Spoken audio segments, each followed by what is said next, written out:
And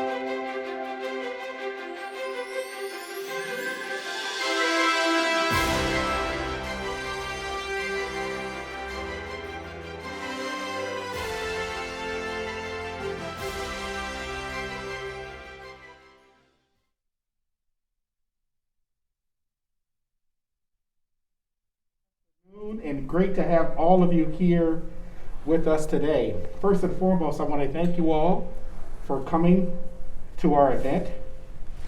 And we call this panel the Issues of Our Time panel. And you know, overall, the goal of the investiture obviously is to inaugurate the president. But really, my goal is that this is about elevating our campus. This is about highlighting our faculty, the great things our faculty are doing.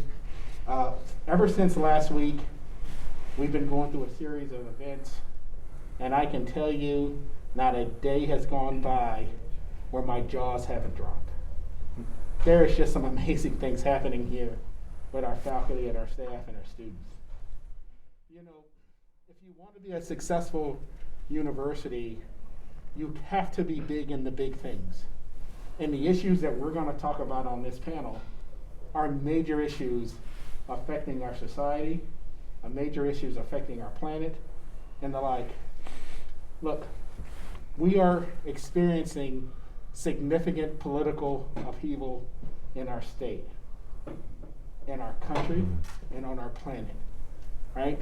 Congress right now has a 26% approval rating, the actual lowest in the world, right here. I don't think I had to tell you all that. We are more racially polarized than at any time since the 1960s.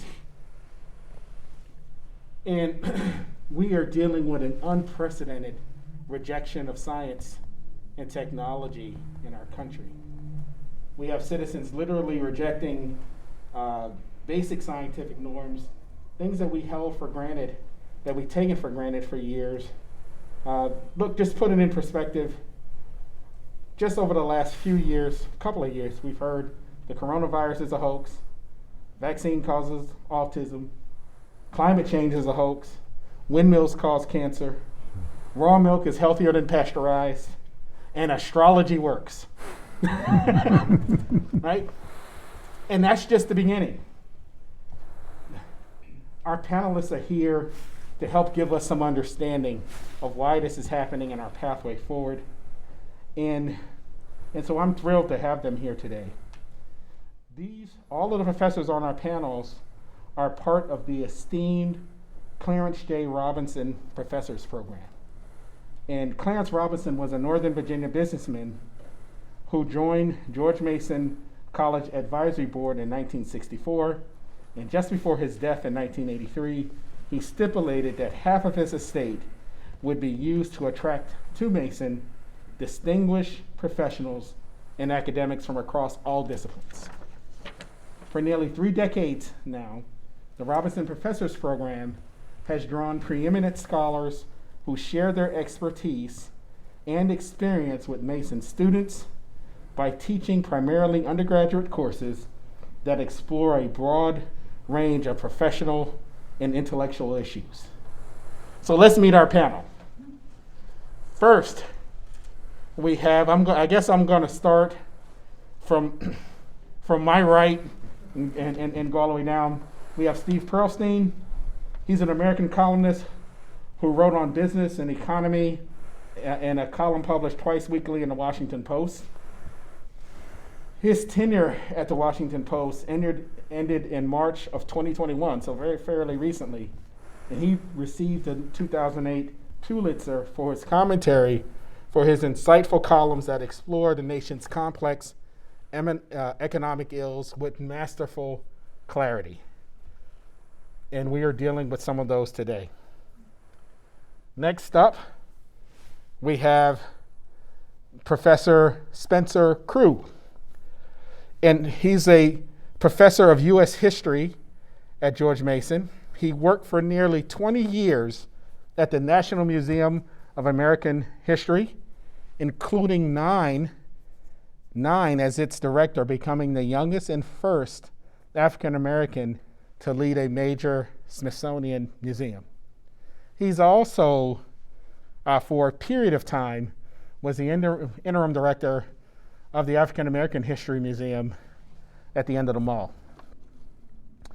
And then we have Dr. Hakeem Oluseyi, and he's an American astrophysicist. So we can get to ask him the astrology question. I know somebody's thinking about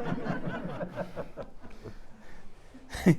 He's an astrophysicist, cosmologist, inventor, educator, science commentator, author, actor, and humanitarian. He worked with the 2011 Nobel Prize winning Supernova Cosmology Project, developing detectors for a planned space-based telescope that will investigate the nature of the dark energy that is accelerating the universe's expansion. He worked in Silicon Valley, which earned him 8 US patents and 4 EU patents, and his inventions can be found in computer chips that we actually use every day. In addition to astrophysics, Hakeem also has a passion for communicating science to the public. And so what I've asked each one of them to do, and we'll go in the order that they were introduced, is just to talk to you all a little bit about the issues that they see in our time and give a general sense of what direction we're going, the challenges, and where, what are possible solutions. And so we're going to start with Professor Pearlstein. Well, thank you, Greg. I think I can call you Greg because I'm older than you are. You can. Thank you for having us here, for having me here. I'm honored to be able to speak. You've been president now for 16 months, so it's about at this point in time, I imagine, that you're asking yourself, I wonder what first prize was. Without question. Yeah. Well, the president has asked us to identify what we think is the biggest challenge facing the country and what role Mason might have in solving it. So for me, I think that's fairly obvious. It's the erosion of social capital. Now, social capital is just a fancy term that social scientists use for trust. It's the trust that we have in institutions, government institutions, but not just government institutions, business, media, scientific institutions, medical institutions, academic institutions. But it's also the trust that we have in each other, in our neighbors, in our fellow citizens, our colleagues at work. It's the trust between leaders and followers, between employees and their bosses, or between customers and their companies. And without trust, economies don't work. And they lose their vitality and their innovation and their efficiency. And without trust, as we know all too well, politics becomes polarized and tribal, and government becomes dysfunctional. And as a result of that, without trust, you really can't solve all the other problems and challenges that we have, whether they be about climate or race or inequality. And without trust, democracy itself is in jeopardy. I'm going to say something rather shocking right now, but I think it's true. At this point, it's not clear that either side will accept defeat in the 2024 election without some members of those tribes resorting to violence. And that's a pretty shocking reality for this country, for our country. It's pretty hard to measure trust. The best measure that we have comes from something called the General Social Survey, which is now done every year in every country and has been for the last 50 years or so. And the same question is asked in all of these countries every year. Agree or disagree? You can trust most people most of the time. And what we know is that there is a very close correlation that countries that have high levels of trust are richer, healthier, and happier than countries that don't.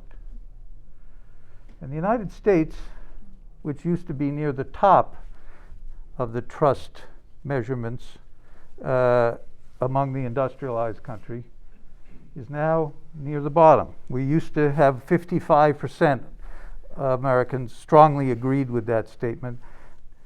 Today, I think, we don't have the latest results, but I would be surprised if it's even 30%. And so we see this decline most starkly in our polarized politics.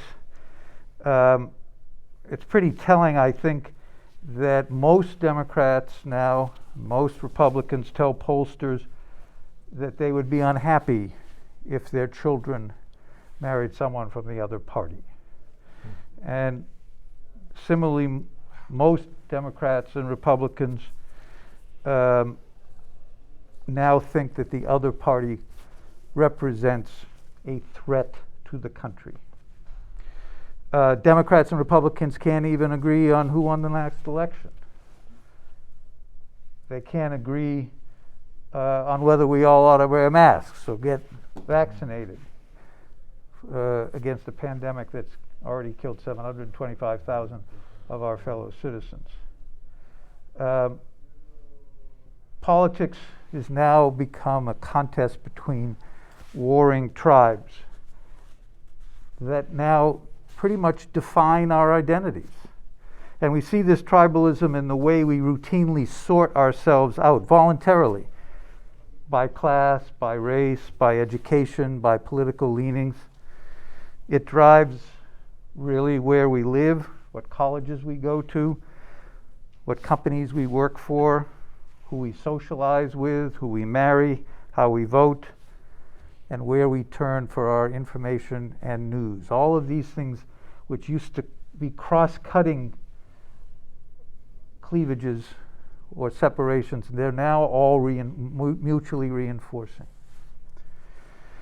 And this tribalism has exposed, has eroded the norms that allow us to live in social and political harmony, which are really these norms are the grease for the wheels of the machinery of our economy, of our politics, of our society. And without them, we lose empathy, we lose civility, we lose tolerance, and we're unable to compromise. And the machinery starts to freeze up. The common view now on both sides of this very wide divide is that the stakes are so high that any means is justified. Shout down that speaker, shut down that meeting, pack the court, redraw those districts, change the rules, burn down the station, defund the police, ban the book, kidnap the governor, storm the Capitol. Whatever it takes to save the country from the evil forces on the other side. I suspect this group is a fairly liberal democratic group, and I suspect when I say that you think, oh yeah, that's the other guys that are like that. It's not just the other guys, and it doesn't really matter at this point who started it, whether it's the Hatfields or the McCoys who started it. We've long since forgot who started it, but it doesn't end by itself. Now, the erosion of this, for those of us, at least two of us up here are old enough to know that the erosion of trust started with Vietnam and Watergate. I think we pretty much know that. But it really accelerated during the 1980s with a very legitimate effort to restore the competitiveness of the United States economy, which was rapidly being overtaken by Japan and Germany. And that effort to revitalize American business resulted in a flood of corporate takeovers, the embrace of this philosophy called maximizing shareholder value. It resulted in mass layoffs, the sending of millions of jobs overseas. It also resulted in the making of huge fortunes on Wall Street. And it resulted in CEOs getting paid lavish amounts of money if they would be willing to be ruthless. That level of winner-take-all ruthlessness didn't come to politics until the 1990s with what is known as the Gingrich Revolution. Republicans at that time were tired of being a permanent minority, which pretty much they had been in the Congress since the Great Depression. They decided that winning the next election was more important than governing the country. And it actually proved such a successful strategy that both parties have now embraced it and become addicted to it. As a result, our country is now trapped in a vicious, self-reinforcing cycle of distrust, partisanship, extremism, revenge, and disinformation. And I'm afraid it will only end when we have leaders who are willing to stand up for civility, to stand up for empathy and compromise and fair play, to stand up for pluralism. And we have citizens who are willing to support them when they do. So, President Washington, on this occasion of your inauguration, I would suggest our mission here at Mason, our very urgent mission, is to train and empower those leaders and to educate and empower those citizens. Thank you. Ooh. Now that's a drop the mic moment right there. Okay, y'all ready? Come first. I think I'll pass. No. But I'll talk about the topic of social justice, which resonates in many kind of ways in our society today, and it's been a real issue over the last several years. And it's not surprising, although I think it surprised a lot of people that social justice has become such an important issue. Because there was a time, a couple of presidents back, when we had the first African-American president, Barack Obama. And I think a lot of people hoped and believed that with the election of Barack Obama, the nation had taken a step into a new direction. That we were moving into what some had called a post-racial society, one in which fairness and equality and good treatment would be available to all citizens of the country, and that we were ready to move forward and get closer and closer to those ideals and those things that are in our documents, the Declaration of Independence and the Constitution. The problem was that was not the case. And I think what was shocking to people is that as they were hoping that would happen, you're hit by these very powerful events. Events like the death of Trayvon Martin, the murder of members of the Mother Emanuel Church in Charleston, South Carolina, the killing of George Floyd and Breonna Taylor and others during this time period. I think all of these things brought into shocking view for many people the understanding that there are individuals in the society who have a very low disregard for human life, and for certain humans who they feel are not worthy of the kind of treatment and the kind of respect that we all would like to have. It's also a reminder of the kind of racism that continues to exist in our society, even though we hope that it would go by the wayside. And I also think it was a surprise because some people had hoped that the victories of the civil rights movement of the 50s and the 60s had really made a difference in how the nation saw itself and how it was going forward. But in fact, what this began to illustrate was that those victories, those steps forward were beginning to fray around the edges. And that in fact, many of the issues that were faced during that time period are becoming apparent again and coming back into view. And you can understand it just by looking at the events that took place then and the parallels you see now. Such things as the murder of 14-year-old Emmett Till in Mississippi in the early 1950s, Trayvon Martin. Many people make that connection. How about the death of 4 young girls at the 16th Street Baptist Church in Birmingham? Again, church is not a place that's sacred to people. Or the assassination of Martin Luther King. The idea that if you are espousing things that create change, that something needs to be done to stop that from happening.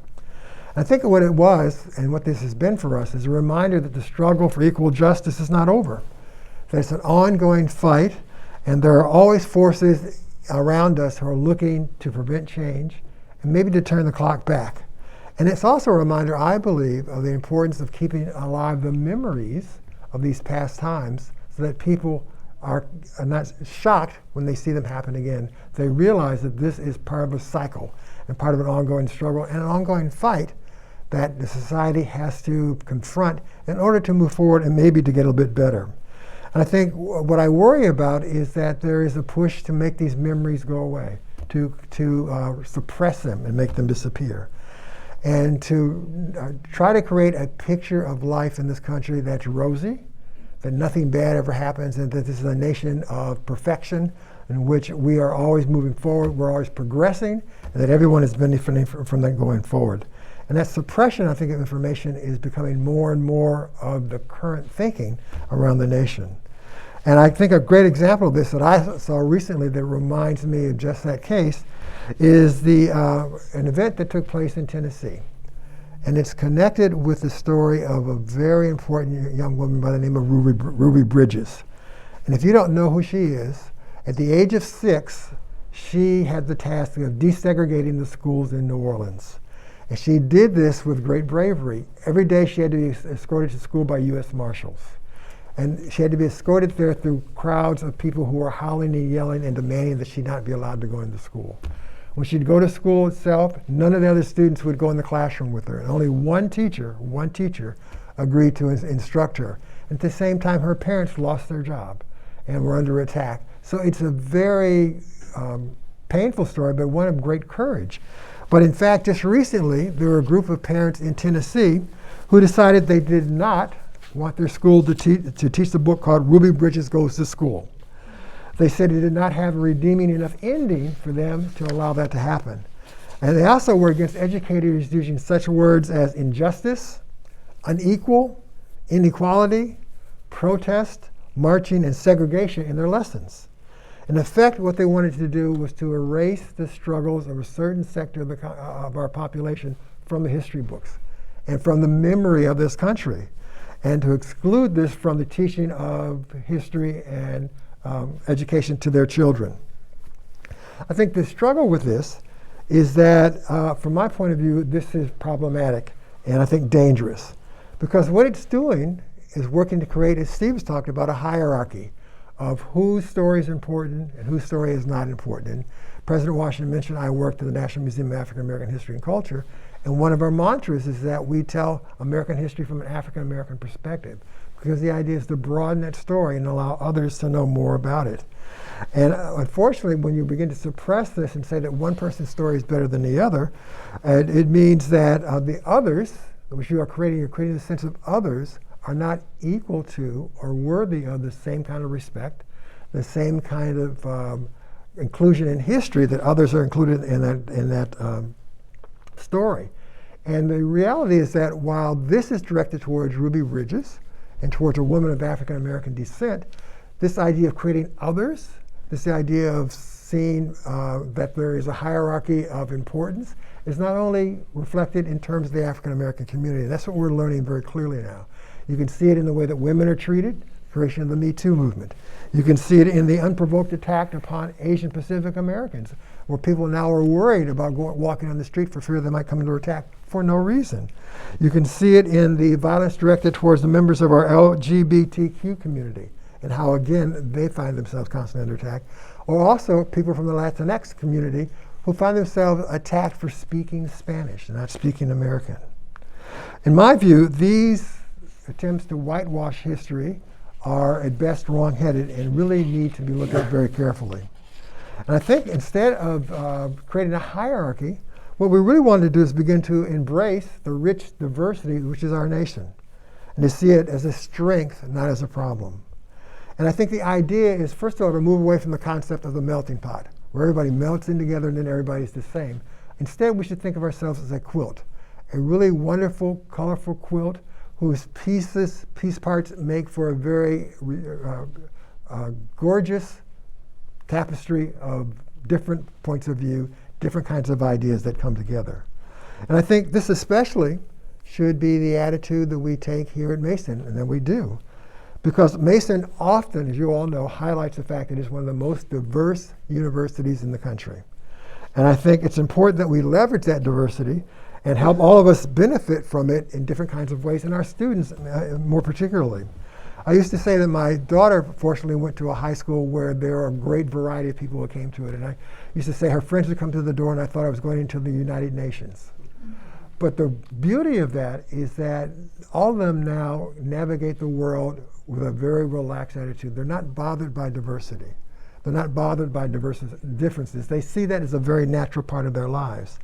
And I think that's the same thing we want to do here with our students. We want to encourage them to see diversity, to see differences as something worth knowing, something worth embracing, and not something that you should fear. And we should take our steps should be to encourage that respect for diversity. I think one of the steps we can take, and they can take in order to do this, is to step outside their area of comfort. To not just hang out with the people you hang out with all the time. Not that you want to get rid of them, but you really want to embrace others into that conversation and then try to make a connection that allows you to see things in different kind of ways, that allows you to see differences as things to explore, things to be excited about, things to grow from. And I think the other idea I have is that we probably want to take advantage of instructional materials, web pages, and other kind of things that are out there that help us talk about this issue of race, which is really at the core of what we're trying to look at.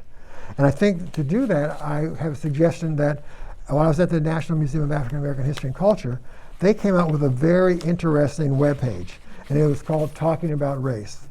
And what it seeks to do is to provide pathways for productive conversations on this topic. How do we find ways to get people to sit down and have that conversation, which is a very difficult and challenging conversation, but an important one. And within it are essays and written by leading scholars, educators, and social scientists about this topic. How to think about it, how to put it in perspective, how to put it in a historical perspective as well. It also offers a reading list and videos which look at the topic in engaging and thoughtful kinds of ways, and also offers historical perspective.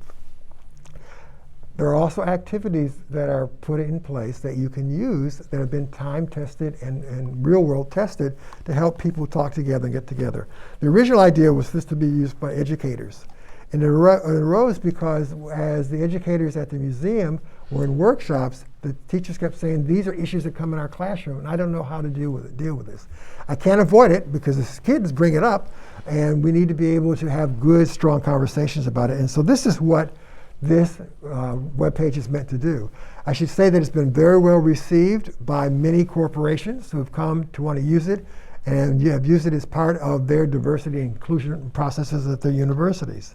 And I think what we want to keep in mind is that the key thought that it offers is that it says race is a defining social construct in American life.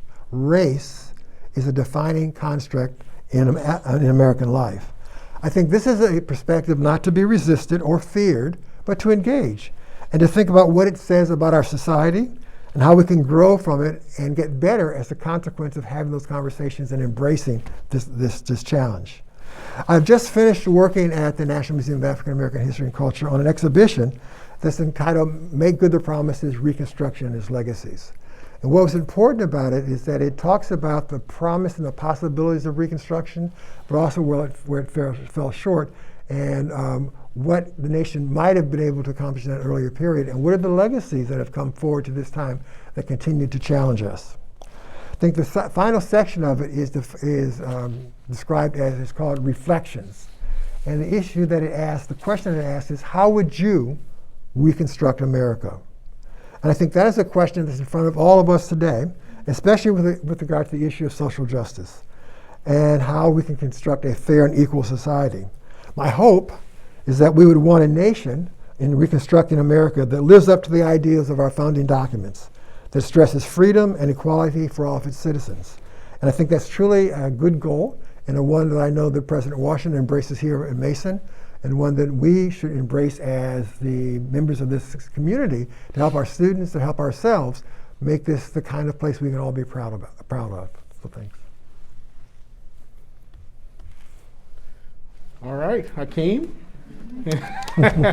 Well, I could spend an hour just giving commentary On what they've said. what right? they said. Exactly. Yeah, yeah. But I'm beginning to see some commonalities in theme, and that continues with my topic of talking about science and basically what's the anti-science movement that exists to some degree now.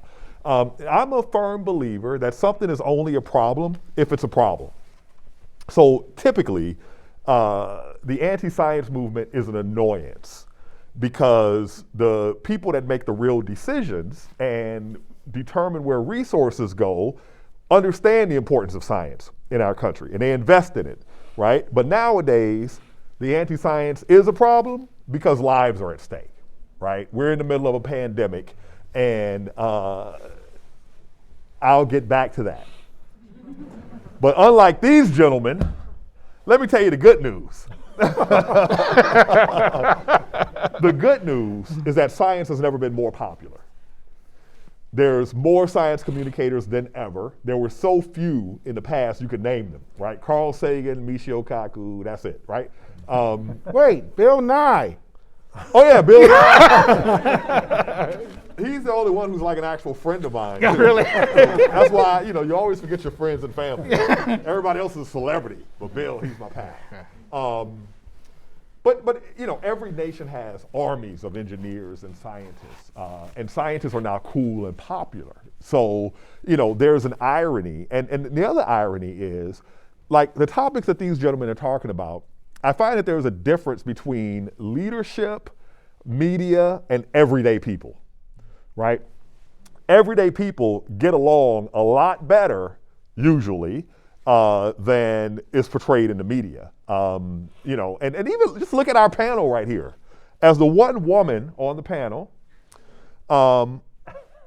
thank you, whoever that one person was. But seriously, right? To imagine 50 years ago that a major university would have this panel and this president, right, is kind of like unusual. And I say the woman thing because I was raised by all women in other institutions. I'm always the honorary woman. So there are no women up here, but I'll be the woman. We're working on it. We're working on it, yeah. So the thing about science and anti-science is that a lot of things get entangled together, okay? So if you look at anti-science in its origin, it was truly that, against science. Because there are certain elements of science. I think of science like I think of many other institutions, right? Built into it is the capability for great good and great evil. And typically, when that's the case, both will occur. But the job of us as a society is to regulate and optimize so that we get the good without the evil, right? So there's ethical uses of science that people disagreed with. And some people in the early days of the scientific method were just about, this is not the way to get to truth. Nowadays, what do we have entangled that looks like anti-science? Anti-establishment, anti-authoritarian, this type of tribalism that you're talking about, right? So we are a university, and one of the great divides in America is the education divide, right? And so, I talk to a wide swath of humanity, and, for my rural white friends, they tell me, those educated city white folks look down on us, right? And if you look at voting patterns, right, there's an education divide there. So whatever we do here, right, we also have to do it outside of here if we're going to be effective in terms of being a thermostat rather than a thermometer on society. Now, everybody knows a friend that is, believes in the Illuminati or nowadays QAnon or all this conspiracy type stuff, right? Those people are typically harmless, okay? Then you have the impact of faith traditions. Quite often, I'm somewhere speaking, and someone comes out, if I'm speaking about cosmology and the origin and evolution of the universe, someone will come up to me and they'll say, hey, Dr. O, you said that science says this, but the Bible or the Quran says that. Can you resolve this for me? And I always have the same answer, no. If you want to know how science works, right? If you want to know how what I'm doing works, I will be happy to explain that to you. But resolving your own personal thoughts and feelings, that's on you, right?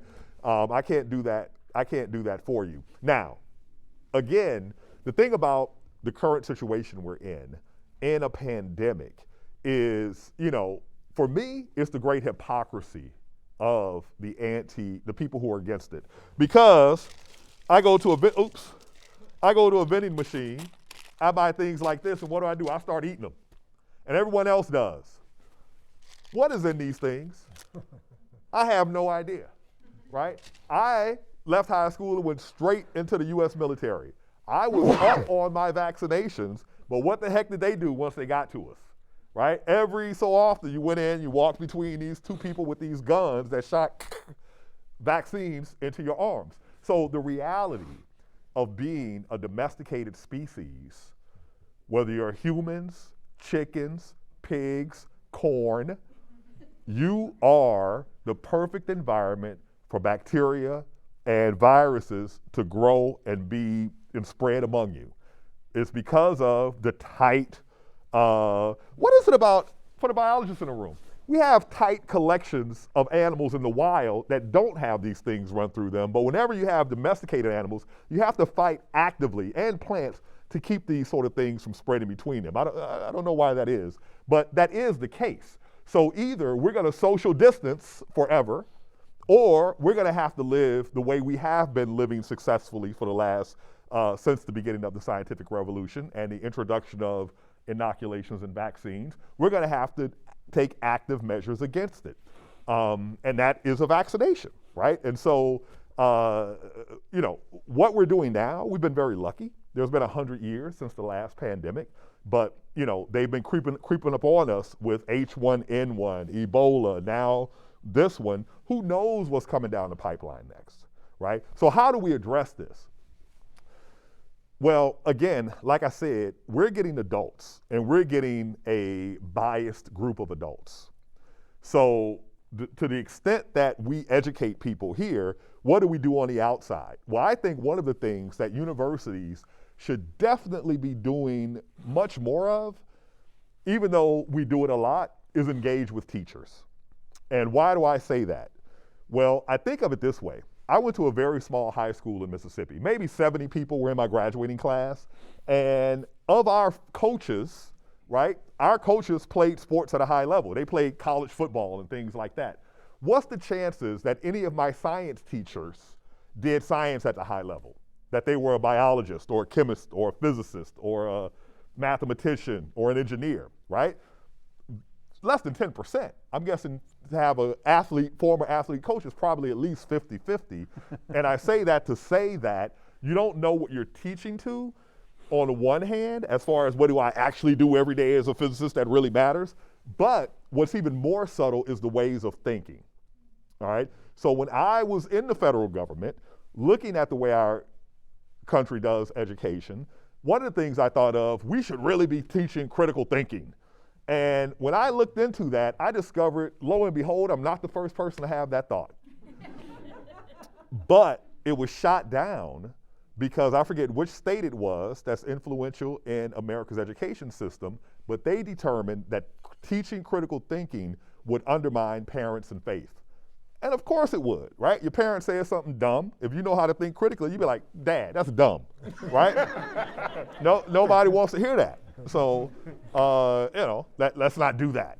But again, who's making these decisions about what's taught in our schools, right? And public school is a government institution, right? So, there's a big difference in how we do things. But anyway, partnering, teaching critical thought, but also, when I started in the world of science, science television, I started as a science advisor. I did it for 5 years first. And I always had the same thing to say. We always tell people the results of science, but we don't tell them how we know, right? So when I did my very first TED Talk, it was the Big Bang, how we know, right? Because it's the process of doing science. And so, when I say science, I also tell my students, or family and friends, science ain't science. And what I mean by that is the sciences are not all equivalent, right? They have different levels of certainty in making predictions, different abilities to make prediction. You can't compare a prediction in medicine that has an error bar that's plus or minus a lifetime to a prediction in physics that has an error bar that's, this high precision thing, right? And so how we come to understand what it is we know about the world, if you understand that, then maybe you can trust the result or even the scientific process. Like, I get the feeling that when you hear people say things like, oh, anti-global warming, the earth is old, all this kind of stuff, I feel like people imagine that every 40, 50 years, all the scientists in the world gather together and it's always the same topic. What's the lie we're all going to agree on, right? And then conspire to push off onto the world, right? And that sort of coordination among scientists is ridiculous. Why? Because we're the biggest haters the world has ever seen, right? The last thing we're going to do is agree. Everybody's seen The Big Bang Theory, right? The TV show. And that's exactly how science personalities are. And that is another thing that generates anti-science is the personality type of those people who get a lot of media play, right? You get, it comes across kind of, I'm better than you, right? Sometimes, I'm so intelligent, I talk funny, right? Like Sagan. And so how do you make that connection? How do you break down barriers, make connections, build trust? And, so if you understood the process, you would trust the process better because the last thing we do as scientists is trust each other. So I'll stop there. Hey, look, this has been amazing. Please give them a round of applause. So what I'm going to do in the essence of time is I will intermingle my questions along with the questions from many of you. I want to make sure that we give time to audience questions.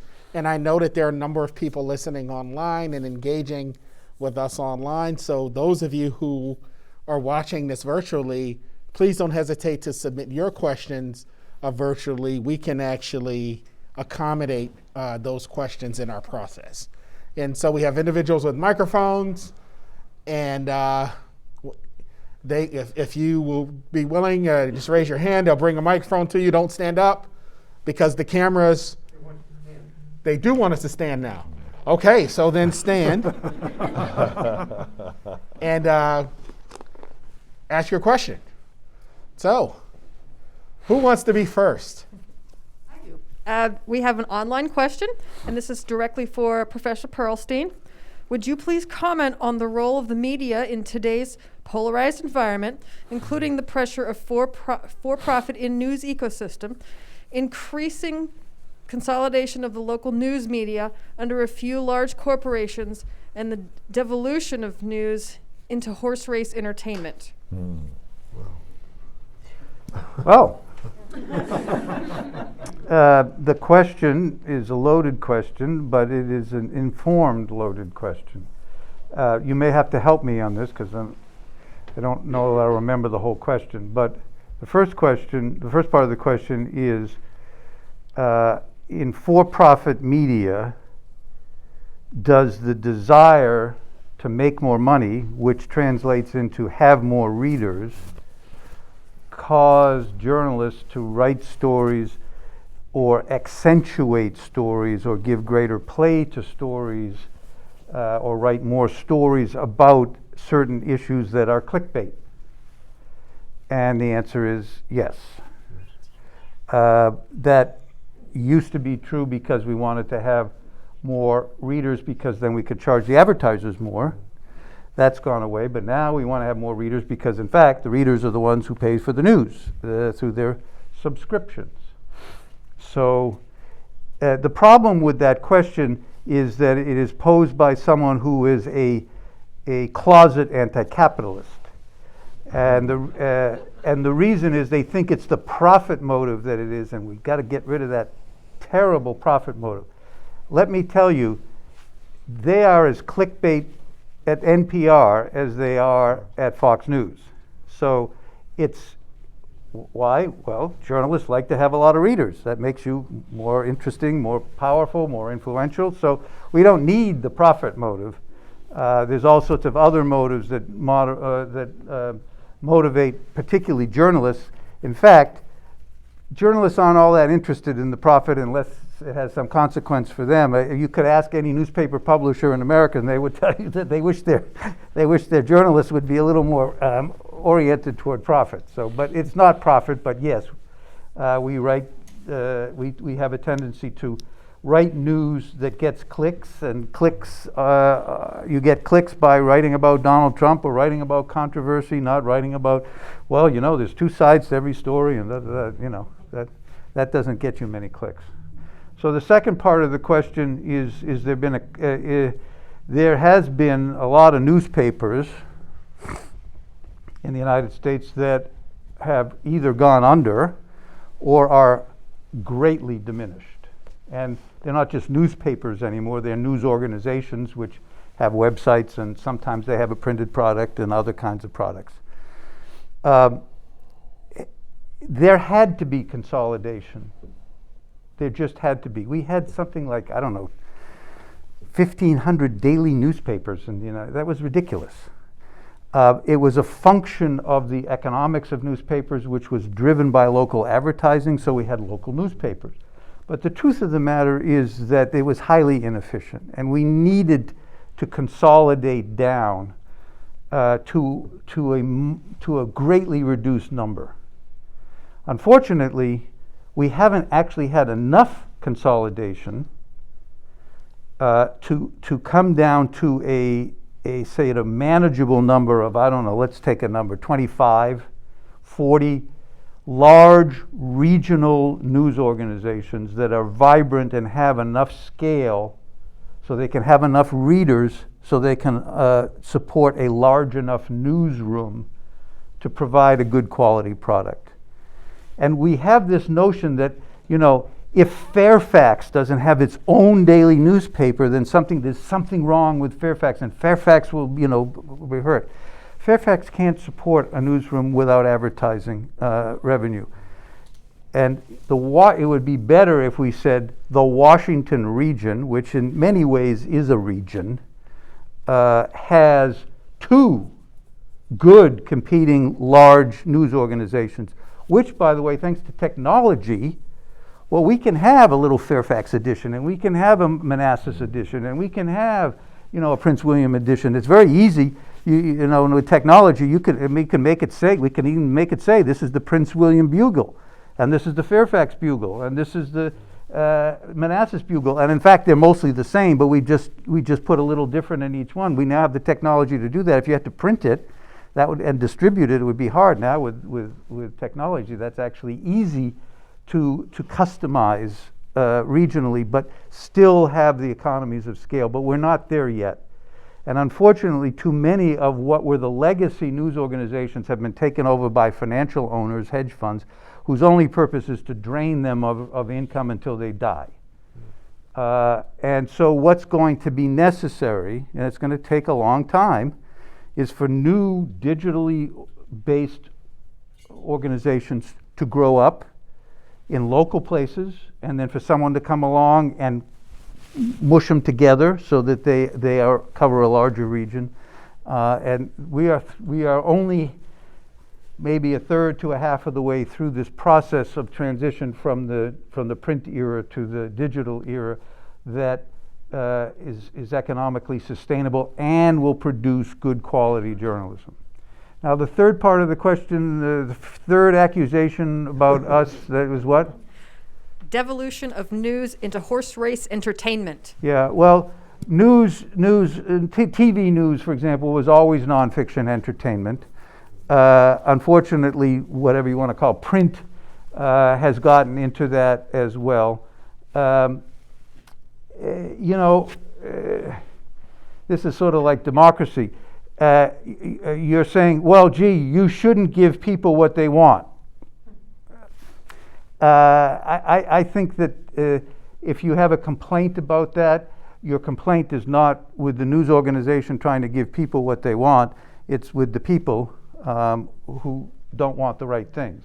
And if you want to, if that questioner wants to address his or her criticism, then maybe he ought to, or she ought to address it to his or her neighbors. All right, let's take one from the audience here.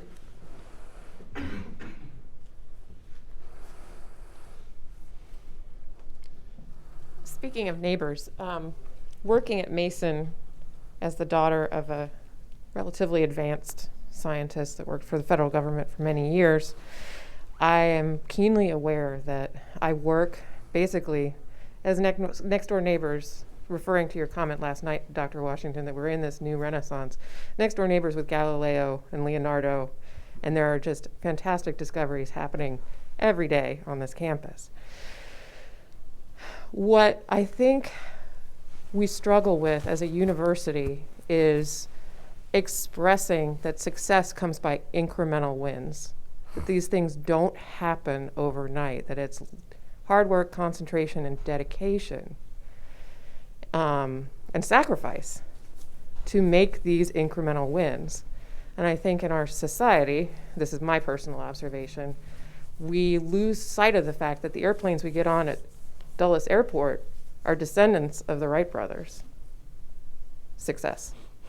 What do you think we could do differently as an organization to express that in a way that's meaningful to the general public? The success in our societal and social justices. There have been and continue to be tragic moments in our society. But what can we do to celebrate these incremental successes and acknowledge that we have road yet to cover? That's a great question. Yeah, so I think, it's a matter of communication and marketing. I think that one of the problems with universities often and, governments is their communication is corny, right? It's not, up to the standards of true entertainment, and it's not cool, right? And so you have to communicate in such a way that it's going to be received by the audience that you wish to receive it. And I think that we get caught up in thinking about our colleagues and each other, right? And that's the last people we should be thinking about. Thank you again, whoever that was. Gets my sense of humor. But that's my quick answer to that. So my thought is there's the short term, which is how do you advertise it and get it out. The long term is through your students. What kinds of, first of all, how do they talk about their experience at Mason? And what do they carry out as they go into it? Because it seems to me, if I found with my own kids when they went to college, when they came out, I liked the person who emerged. And that person is continuing to go out in the world and to shine that light. And I think we want to make sure that our students, when they leave, shine the light of Mason. And that what we've instilled in them is the sense that this is a place where they can grow, a place where they can express themselves, but also a place that is having an important impact on the region and wherever they go. And I think that's a key part of how you, in the long term, get that kind of reputation out there, that kind of sense of things. It's not always that you make a huge scientific discovery, not that I'm opposed to it, but I'm not a hater. So. You are not cut out for science, sir. But it's also what they reflect as a human being, and what kind of human being are they? And what you wanted them to say is that those graduates from Mason are really pretty amazing people. Could I actually take a stab at that? Sure. And then we'll go to Kim right here. This is not, I know this is a widely observed thing by faculty, which is one of our students come to us now, and they're a lot smarter and know a lot more in a lot of areas. But one area that they don't know very much about is history. And I don't know what happened to the teaching of history in high school. I can't tell you, but our students they just don't have a good sense of how history progresses and how progress happens. And you use the word incremental. You know, progress happens incrementally in small increments. And if you are a student of history, you can see that, you understand that, and and therefore you are willing in the world to accept incremental progress, and you look for that. Today, students want everything fixed right away, and they don't want to compromise. Half a loaf is not good enough, and yet our history is that whether you're talking about science or progress on social justice or also, you know, it comes in little increments. And that's the reality. And understanding that process of progress with that historical viewpoint would be useful. And if we could somehow convey that to our students, that would be very helpful to the way we do all of these things. Let me say, As a historian, as a real historian, as opposed to one who plays one on TV. The challenging part is what's considered important in high school and what you're tested for. And history is not up in that level. And having worked with organizations such as the National Council for History Education, what the teachers are saying is that we don't get credit for that. We don't get when our kids are tested. That's not what they get tested for. Yeah. I get it. Tim? So I'm struck by actually what each of you have had to say, and agree with what you have said, and I'm struck with the loss of social capital and trust in the public engagement. I think it's related to actually, Spencer, what you were talking about too, with respect to some of the social justice issues, and actually what you were just talking about, because I feel like, can we go back to times when we really, after the American Revolution, can we go back to times are there times in our history we could trace back to things that happened to try to bring our country back together that we could learn from in this moment where we feel so fractured? And yet I'm also, as somebody who used to teach about social movements and violence and gender and those kinds of things, you know, backlash is as foundational to progress as progress itself, right? So you get to this cyclical thing, and I think part of where I get frustrated, and I think our students get frustrated, is we seem to be on the edge, and maybe it's because we're educating students like as individuals, and we want them all to go out and make an individual impact. But I think about some of the work with ARI and other things, where it's really about the structural and institutionalized aspect of things that I think is really hard when we're educating individuals to make an individual impact on the world, when it's the ecosystem that needs the boost instead of the individual. So I mean, it's not really a question, it's more of an observation as I listen to you talk and sort of backlash, and then you get to this sort of sense of progress, and it's like, gosh, you know, after 200 years, 400 years, X number of years, I mean, can't we sort of move past this sort of one piece? And I think that's where our students get frustrated. I don't think they're any more impatient than the students of the 60s or any more impatient of students of whatever, but I feel like at some point, when do we get to a place where the principles of the Constitution are actually things that all of us believe in a way that's a shared understanding of that, of those definitions. So not really a question, but sort of just an observation to throw out there. A thought for you, and it goes to what Steve said, is that change is incremental. And sometimes, for example, you have to remind students that while life is not dramatically changed, it's better now than it was, as an African American, it's better now than it was in the 50s. I think about what my parents went through, what my grandparents went through. And I think part of it is having that perspective, in the sense that it's not going as fast as we'd like, but it is making change, and it takes individuals with dedication to allow the change to continue to go forward. It's like, I think it's like teaching. Sometimes teaching is you're looking for a light at the end of the tunnel, and what makes it worthwhile is when that one student comes up and says, "Thank you, this really made a difference for me." And I think that's what we try and do, is make a difference for them so that when they go forward, they go into the world hoping to make it better. I want to say something about this perspective thing, right? So, you know, I since the last 24 years, I've traveled a lot. I've been to like 41 countries. And it gives me a real perspective on America, right? And so, you know, we have these conversations and it feels so catastrophic, right? But America is the most well-organized, luxurious, rich country. You know, we're doing incredibly well, right? But I think the other part of perspective is how quickly, you know, like one of the things I learned from traveling the world is that America is so rich that our houses just sit out in the open, right? In most places in the world, you're either in the slums or behind the wall, right? And so nobody goes into your house because we all just agree not to just go into your house. You're not really doing anything to keep anybody out of there, right?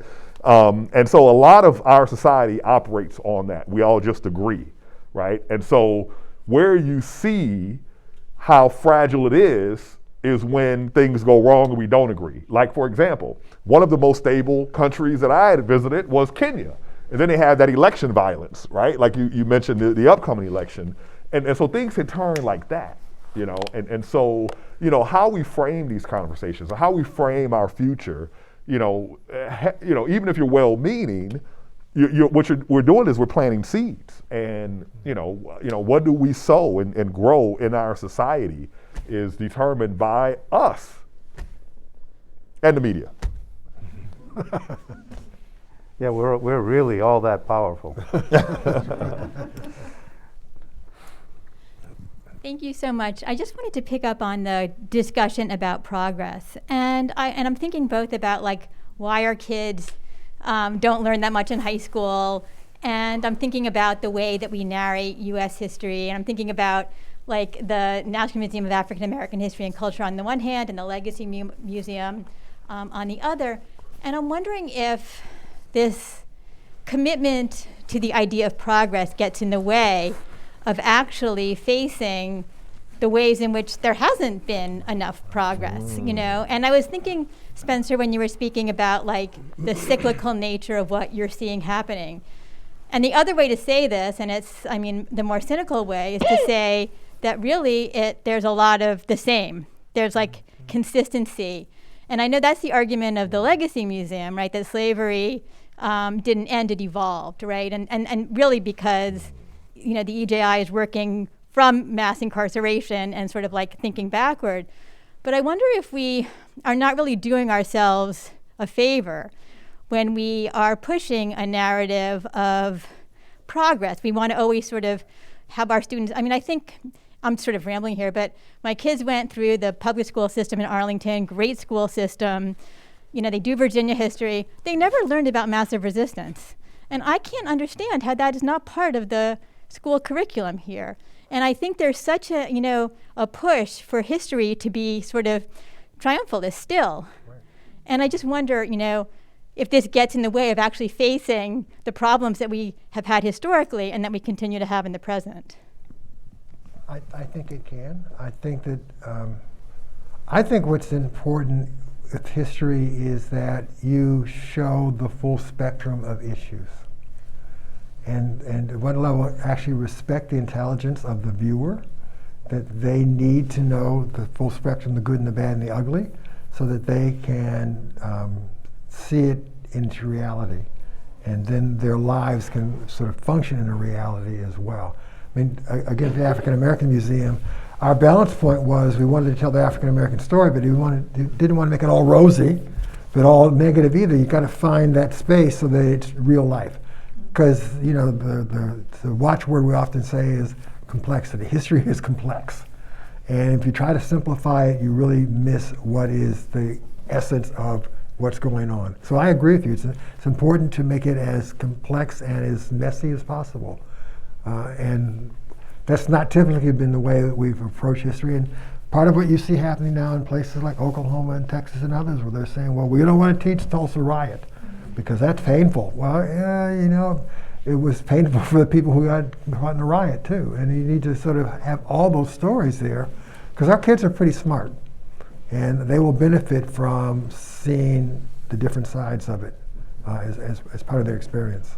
You also have to teach it because the reality is there's so many different sources for people to get information nowadays. And a large percentage of those sources are not credible. And so to help the population understand what is truth and what is fallacy, there needs to be and I don't want to, this word is not the right word, but I'll use it anyway. There needs to be an independent entity that teaches from the perspective of factual truths, right? Here's what happened, here's what the outcomes were. And there's a lot of that that's missing today. And we have much more information, much more data than we've ever had, right, at our fingertips. Much more data, far less truth. Much more data, far less information. You get what I'm saying? What you can access online now is just phenomenal to me. You can go 20 pages deep on a subject, 20 front pages, and still have over 1 million remaining, right? But the reality is, I oftentimes find myself when I'm looking for knowledge on a specific subject, you got all that data at your fingertips, but none of it is the information you want or need. It's very, very, it's a challenge that is real. And so somebody has to teach that. And that's kind of where we are. Let's take the last one here from the back. In your opening remarks, the three of you outlined challenges that are both timely and persistent. In an ideal world, what should every undergraduate student be learning at Mason to face or resolve these challenges? Oh man, that's a great question. I go back to what you said, critical thinking. The ability to navigate lots of information and look at it critically and analytically, and to try to really understand it.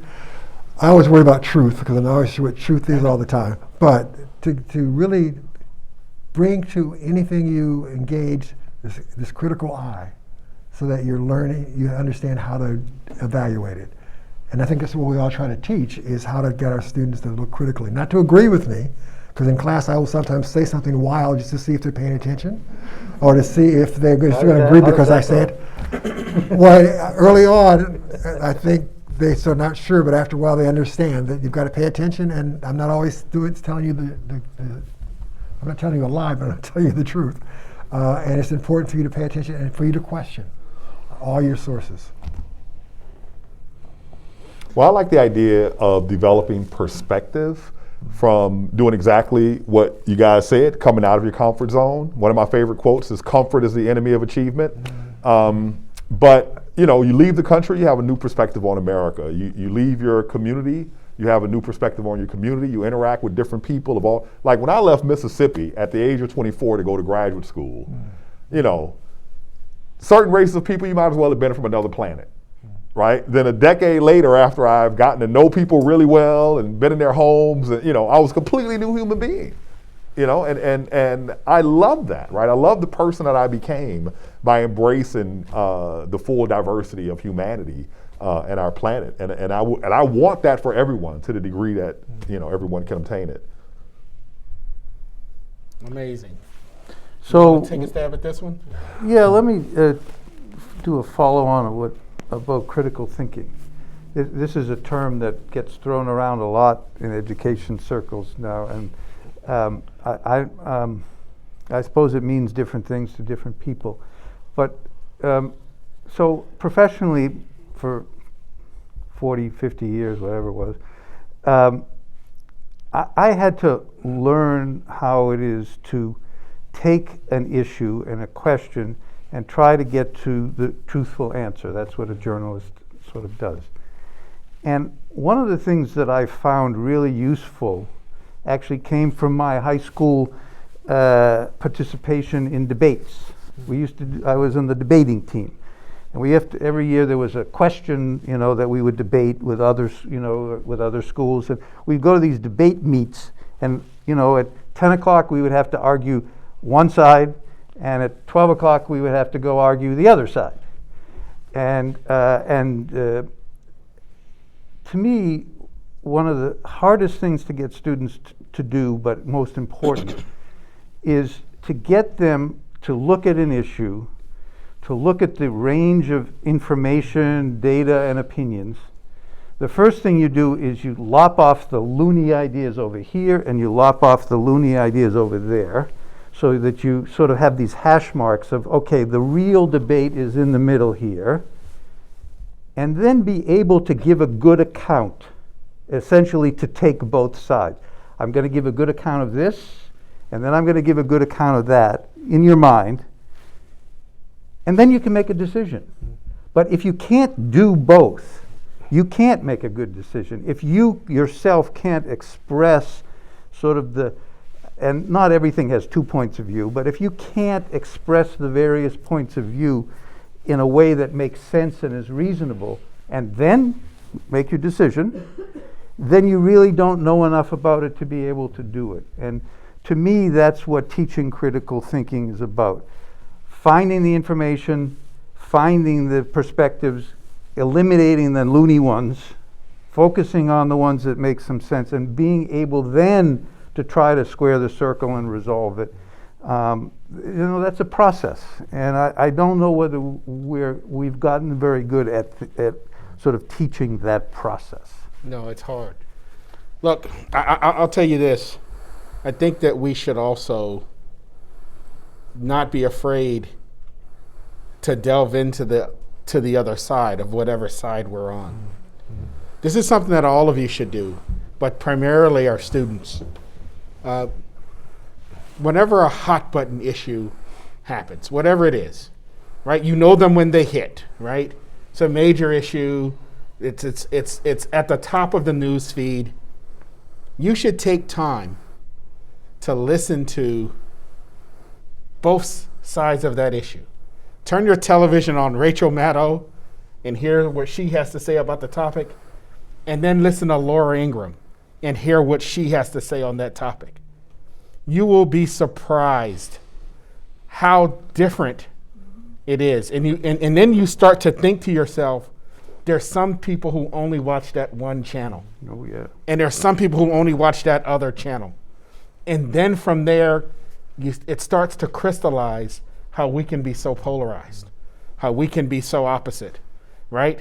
But the other thing that you'll see in doing that is you wind up seeing good points on both sides. And it helps the ability to think critically on any given issue.